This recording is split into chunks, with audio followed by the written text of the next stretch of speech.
Um, Lepo pozdravljeni na današnjih e-minutkah, v katerih gostimo magistrico Anito Smole. Anita Smole je učiteljica razrednega pouka na Osnovni šoli Vide Pregarc v Ljubljani in tudi soavtorica učnih priprav za gradiva Mojnande. Je tudi soavtorica zbirke nalog za nacionalno preverjanje znanja za slovenščino za 3. razred.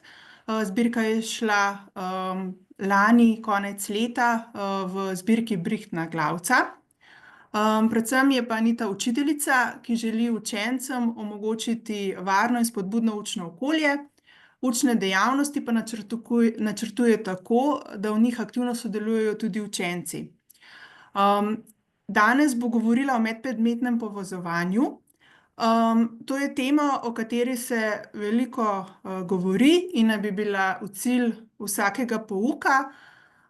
Marsikdaj pa so učitelji pri dejanskem izvajanju prepuščeni sami sebi. No, in Anita nam bo danes predstavila primere, kako lahko učitelji medpredmetno povezujejo vsebine v prvi triadi ob učnih gradivih Mojnande. Anita, predajam ti sedaj besedo. Lepo pozdravljeni na tako lep sončen dan. Medpredmetno povezovanje je opredeljeno v učnih načrtih za različne šolske predmete, ki so trenutno veljavni. V učnem načrtu za slovenščino je zapisano, da ni le zaželeno medpredmetno povezovanje, temveč da je to pogosto povsem naravno in spontano, da je cilj povezovanja predmetov globalni pristop. Na ta način bi naj potekalo poučevanje celostno in tudi učenje učencev celostno. Medpredmetno povezovanje pa pomeni dobro pripravo učencev za vseživljenjsko učenje. V učnih načrtih, ki veljajo sedaj, je to medpredmetno povezovanje prepuščeno učiteljem, zapisano je, naj ga izvaja vsak po svoji presoji. Poteka pa lahko na ravni vsebin, na ravni procesnih znanj ter na konceptualni ravni. Zapisano je še, da naj se povezujejo tisti cilji in tiste vsebine predmetov, za katere se ve, da so te povezave smiselne in učinkovite. V učnem načrtu za slovenščino piše, da gre za medpredmetno povezovanje z drugimi predmeti preko sporazumevalnih in drugih dejavnosti učencev in učenk ter preko tem in vsebin obravnavanih besedil.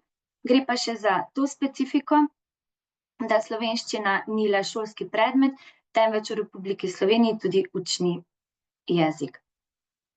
Medpredmetno povezovanje pri spoznavanju okolja pa predstavlja vsebinski okvir, v katerega se povezujejo potem zlasti cilji in vsebine slovenščine in matematike, do določene mere pa gre za povezavo tudi s športom, z likovno in glasbeno umetnostjo. Povezovanje spoznavanja okolja s slovenščino je seveda neizogibno, saj se cilji obeh predmetov večkrat dopolnjujejo, prepletajo, poglabljajo. Pogosto pa je treba pri spoznavanju okolja le še zavestno povezati cilje obeh predmetov in pouk tako naredimo učinkovitejši in zanimivejši. Hkrati pa sem v učnem načrtu za likovno umetnost prebrala naslednje. Medpredmetno povezovanje kot le povzemanje motiva iz vsebin drugih predmetov in prenos motiva izbrano likovno tehniko ni sprejemljiv. Mora priti do povezovanja na ravni likovnih pojmov. Če si prav predstavljam, gre za to, da če obravnavate pri slovenščini pri književnosti določeno književno besedilo, da ni potem pri likovni umetnosti zadosti, da učenci ali naslikajo ali pa narišajo glavno književno dogajanje ali pa glavno književno osebo, ampak je potrebno izpeljati oziroma povezati še cilje povezane z likovno umetnostjo. Določiti likovno nalogo, tako da recimo učenci naslikajo določeni motiv iz književnega besedila, ampak pri tem mešajo barve, svetlijo, temnijo, uporabljajo črte, pike in tako naprej. Danes sem pripravila primere za 1., 2. in 3. razred. Vas pa spodbudim, da skušate že med mojim navajanjem primerov iskati možnosti, kako lahko prilagodite dejavnosti in igre, ki jih bom predstavila, in jih prenesete potem na drugo predmetno področje in pa še za druge razrede. Najprej primer za 1. razred. Začetni meseci v 1. razredu so v veliki meri posvečeni slušnemu zaznavanju. Ukvarjamo se z dolgimi in kratkimi besedami, zlogovanjem, z določenjem prvega zloga besedi, zadnjega zloga besedi, prvega glasu besedi, zadnjega glasu in tako naprej. In učitelji se ves čas sprašujemo, kako lahko še učencem naredimo te dejavnosti bolj zanimive in se sprašujemo, kako smo lahko še učinkovitejši. In eden od načinov je ta, da povežemo te dejavnosti in pa cilje pri slovenščini z učnimi cilji pri športu.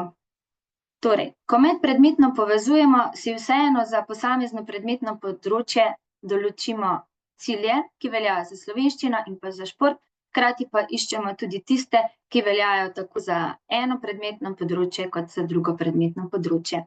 In pri športu je prostor za povezovanje slovenščina ravno v elementarnih igrah in v drugih gibalnih igrah, ki jih uporabljamo v uvodnem delu, v srednjem delu ali pa v zaključnem delu ur športa. Tukaj sem navedla par didaktičnih iger, ki jih pogosto uporabljam pri delu z učenci. Letos poučujemo v 1. razredu in je tole zelo sveže. Prvo igro sem poimenovala Onesnažen park. Igra poteka tako, da učence razdelim v skupine glede na barvo. Po telovadnici pa razmečem ali pa razdelim lističe različnih barv, na teh lističih pa so črke. Naloga posameznega učenca znotraj skupine je, da poskusi najti in pa na določeno dogovorjeno mesto prinesti čim več lističev svoje barve. Na teh lističih so pa črke, a ne? In zmaga skupina, ki uspe čim prej pospraviti vse papirčke, ki predstavljajo smeti. Potem pa lahko mogoče v zaključnem delu iz teh črk učenci sestavljajo besede. Naslednja gibalna igra, ki se jo tudi zelo radi igramo, je ta. Jaz prilepim po telovadnici različne črke po stenah, potem pa dvigujem lističe, na katerih so različne slike. In učenci morajo prepoznati, kaj je na sliki, določiti prvi glas, potem pa se čim hitreje premakniti do črke, s katero zapišemo ta glas v besedi. Igro lahko spremenimo tako, da učitelj določa načine premikanja. Enkrat tečejo, drugi skače po eni nogi, sonožno, lahko hopsajo in tako naprej. Naslednja igra, ki jo ravno tako lahko prilagodimo in povežemo s cilji slovenščine, je Sadna kupa. Ta igra v osnovi poteka tako, da se učenci postavijo v vrsto, jaz določim, kdo bo predstavljal katero sadje, različica te igre pa je takšna, da jaz učencem določim, kater glas predstavlja posamezni učenec. Na primer, prvi učenec predstavlja glas naslednji še naslednji o. Potem pa je naloga učencev, da ko zaslišijo glas, ki ga jaz izgovorim, da čim hitreje stečejo do konca telovadnice in nazaj. Ko izgovorim glas tečejo samo tisti učenci, ki sem jim prej določila ta glas. Tisti, ki je zadnji, pride do mene in čaka toliko časa, dokler ne izgovorim Sadna kupa, takrat pa tečejo vsi učenci ne glede na določen glas.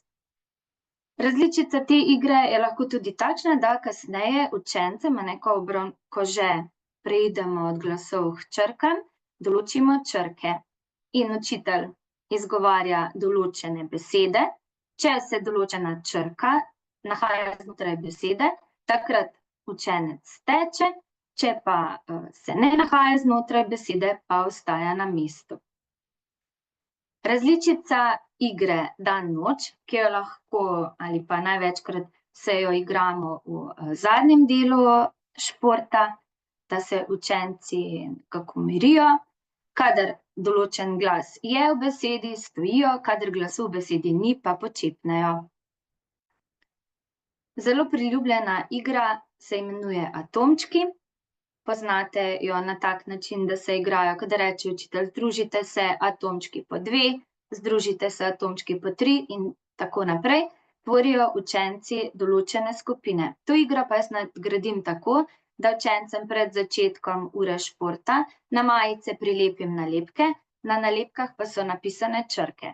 In ko se združijo učenci po 2, skušata ta dva znotraj para prebrati zlog, ki sta ga sestavila iz na majici zapisanih črk. Nalogo otežimo tako, da povečujemo število elementov znotraj atomčka, vmes pa lahko spreminjamo tudi načine gibanja. Naslednja igra se imenuje škatla presenečenja. V škatli presenečenja imam določene črke.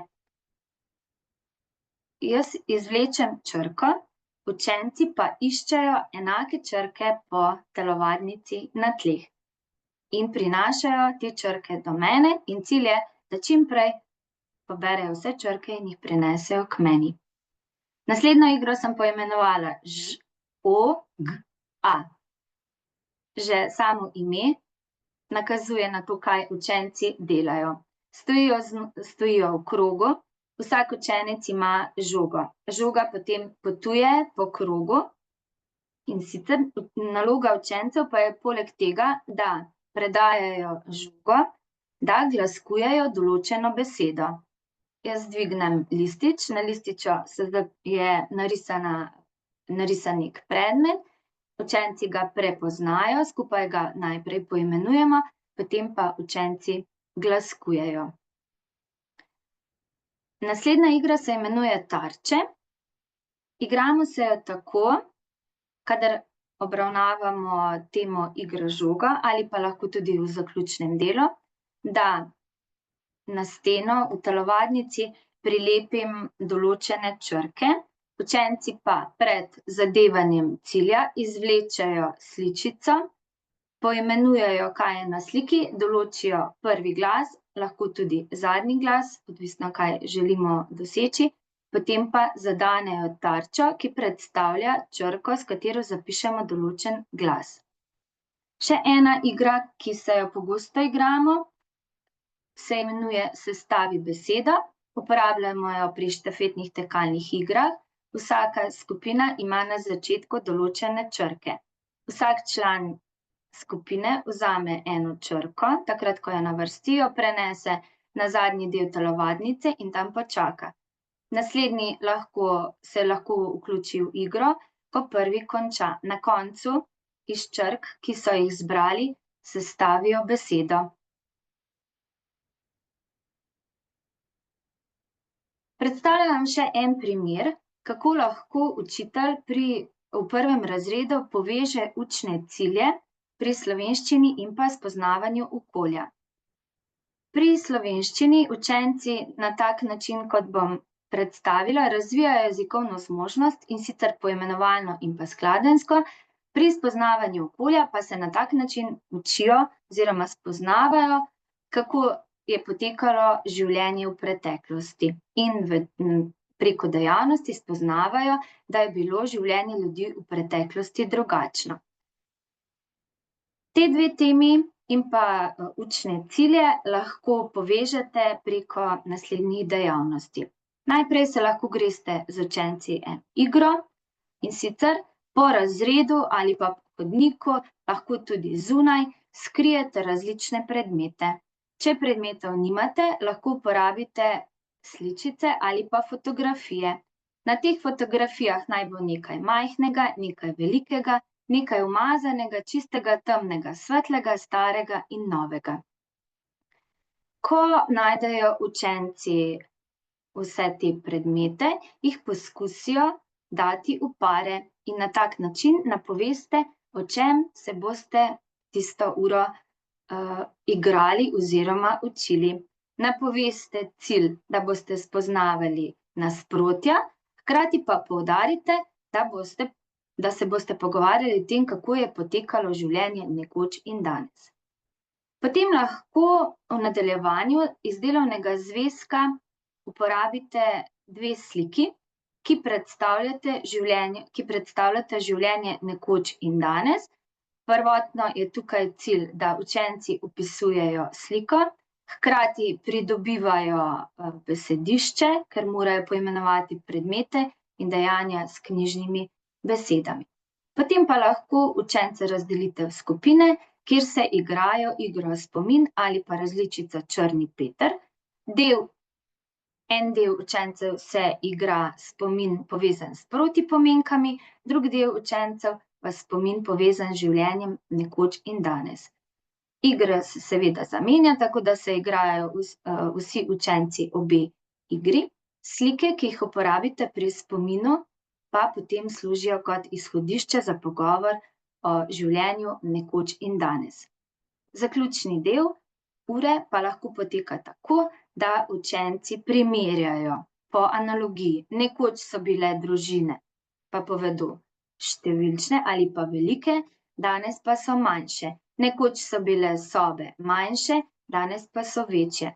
In tako učence opozorite na to, da so to uro pri teh dejavnostih iskali besede z nasprotnim pomenom, hkrati pa besede, ki so povezane z življenjem nekoč in danes. Primer za drugi razred je pa naslednji. Pri slovenščini se učenci učijo o besedah s širšim pomenom in pa z besedami z ožjim pomenom. Gre za takšno temo, ki jo lahko povežemo s športom, z likovno umetnostjo, s poznavanjem okolja in pa z glasbeno umetnostjo.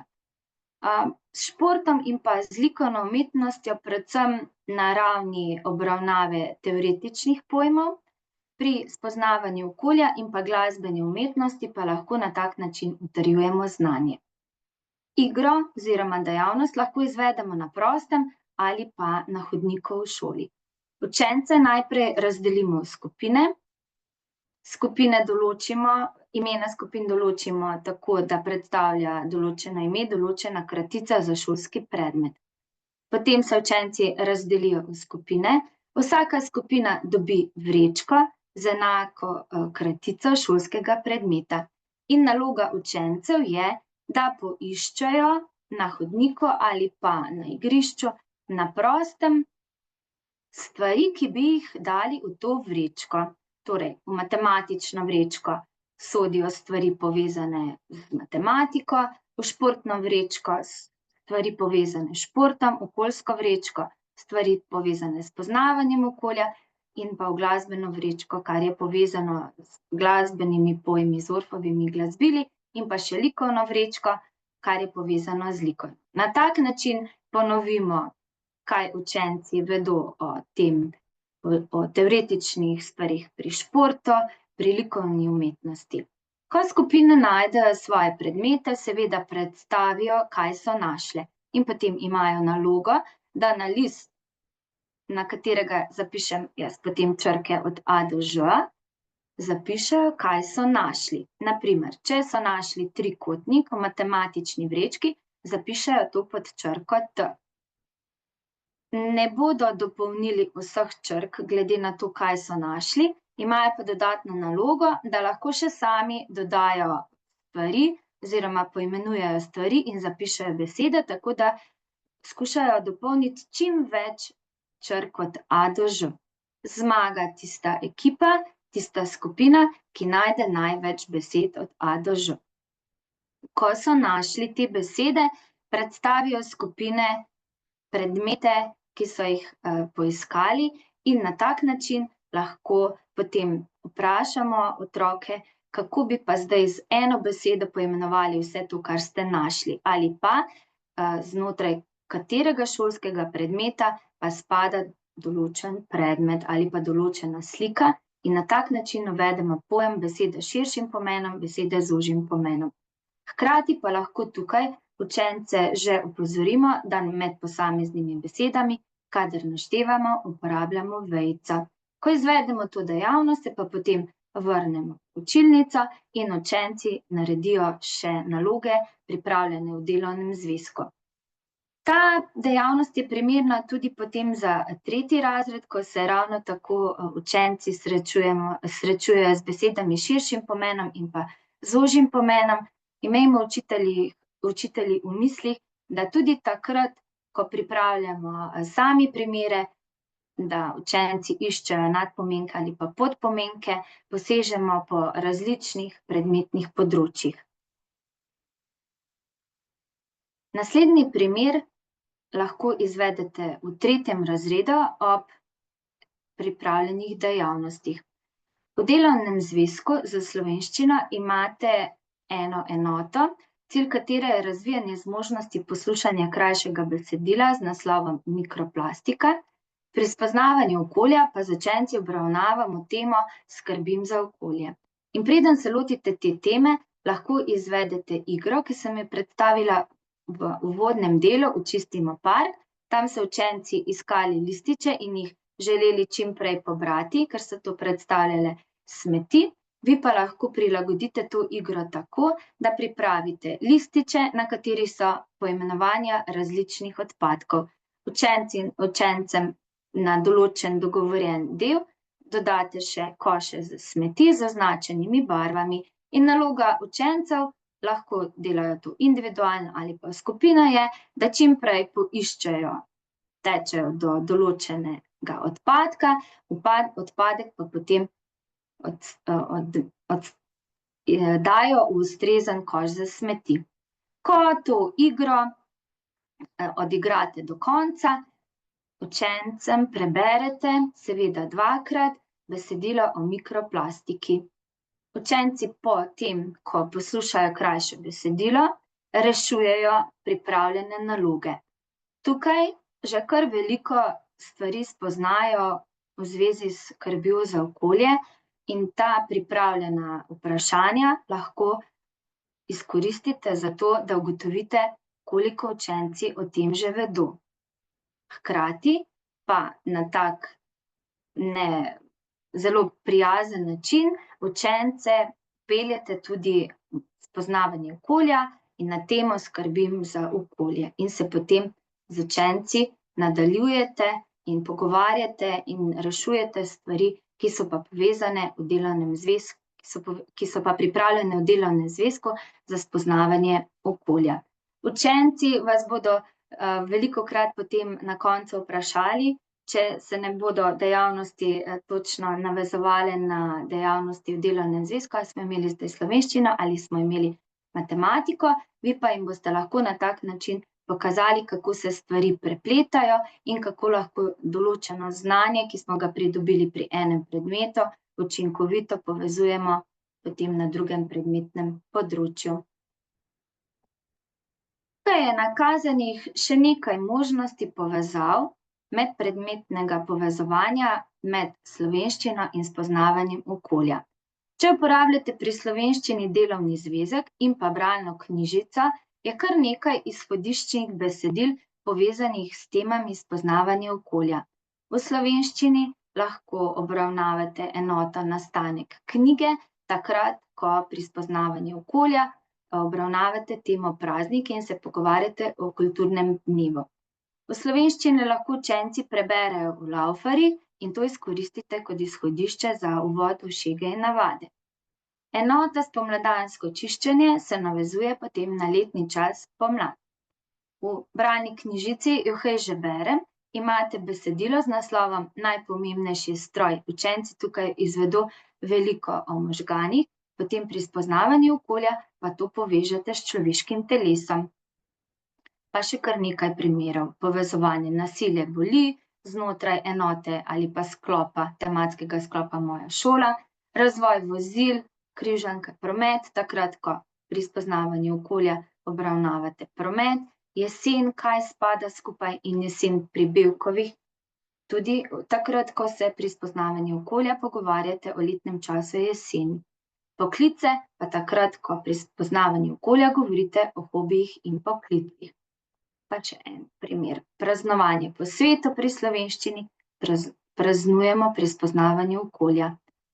Urnik in pa Anjin delovni dan pa lahko uporabite oziroma obravnavate takrat, ko pri spoznavanju okolja na začetku leta se pogovarjate v šoli. Prvič z vlakom in pa imena krajev pa takrat, ko spoznavate okolico, Slovenijo in svet. V delovnih zvezkih in pa pripravljenem gradivu je pa tudi že kar nekaj idej, ki kar kažejo, da lahko povežemo dejavnosti tudi z matematiko. Tako na primer pri športu merimo z nestandardno enoto in pa standardno enoto, takrat, ko učenci skačejo z mesta v daljino.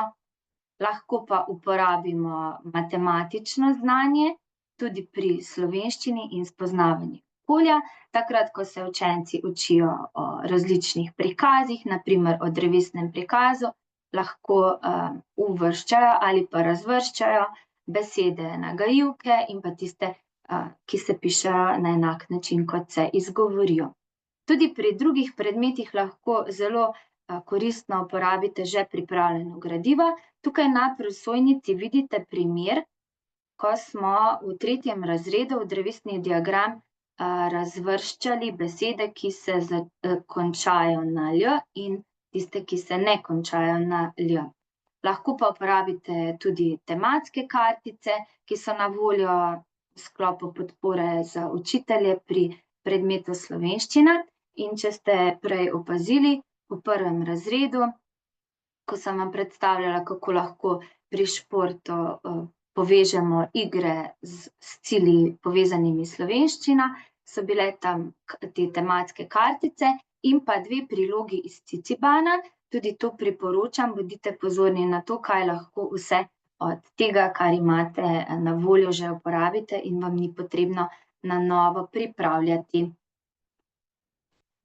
Če tudi gre za medpredmetno povezovanje, pa lahko pouk vodimo po načelih formativnega spremljanja.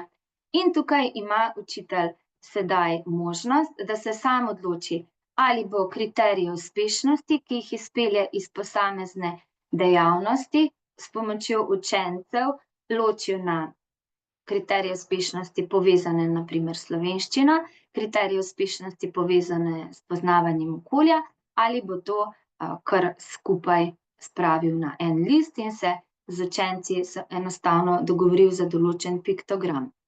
Če še ne poznate tega orodja, ki je tukaj na prosojnici predstavljeno, 2 zvezdici, 1 želja, gre pa tako, da potem, ko se že dogovorite, kaj morajo učenci pri določeni učni snovi, ne glede na šolski predmet, znati, da dajo drug drugemu povratno informacijo ali pa se vrednotijo sebe, napišejo 2 stvari, ki so jim dobro uspele oziroma glede na določene kriterije znanja že dobro znajo, tam, kjer pa je ta čarobna paličica, pa zapišejo en nasvet, kaj mora nekdo še narediti, da bo naslednjič pri tem še bolj uspešen, da bo dosegel še več kriterijev uspešnosti. Jaz se poslužujem tega, da se učenci vrednotijo ali pa samovrednotijo zelo pogosto ob koncu pouka, pa velikokrat naredimo povzetek kar za cel dan. To pa prikazuje ta sličica, kjer je ena velika kocka, učenci mečejo to kocko, določena barva pomeni določeno vprašanje, na primer rumena barva, pri kateri dejavnosti glede na določene kriterije uspešnosti si bil danes pri slovenščini najbolj uspešen. Rdeča barva pomeni, na primer, vprašanje, kaj moraš še narediti, da boš naslednjič uspešen tudi pri tistih kriterijih uspešnosti, ki jih do zdaj še nisi dosegel. Kaj pomeni določena barva, sproti spreminjamo glede na šolski predmet, glede na učno situacijo, glede na učno temo, ki jo trenutno obravnavamo. Učenci pri tem sodelujejo in so tako zelo aktivni. Še ena misel za konec, ki se mi zdi, da res opredeljuje to, o čemer smo danes govorili, o medpredmetnem povezovanju in o dodani vrednosti glede na poučevanje znotraj posameznega predmeta. Najpomembnejše učenje se dogaja v resničnem življenju, ob resničnih problemih in ne v učilnici. In če učencem omogočimo učne izkušnje in jim pripravimo učne dejavnosti, povezane med predmeti, jim na tak način približamo življenje in dodamo znanju, ki ga pridobivajo, eno dodano vrednost. Tako. Jaz se vam zahvaljujem. Upam, da ste dobili kakšno novo idejo, da boste lahko danes slišano prinesli v prakso. Hvala, Anita, za to zanimivo predavanje. Če ima kdo še kakšno vprašanje, ga lahko piše spodaj v okence, questions and answers ali pa v chat.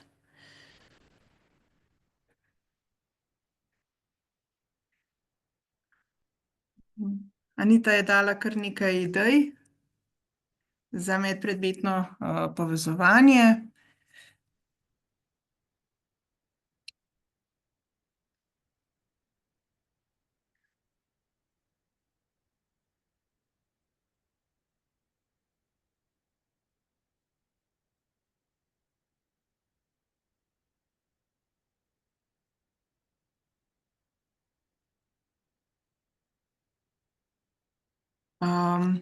Zdaj, če vprašanj ni, bi se vsem zahvalila za današnji obisk webinarja. To so bile zadnje minutke v tem šolskem letu. Naslednje bodo sledile predvidoma oktobra. Tako da želim vam uspešne zadnje mesece v šoli, ki bodo zagotovo naporni, in se vidimo ponovno potem jeseni.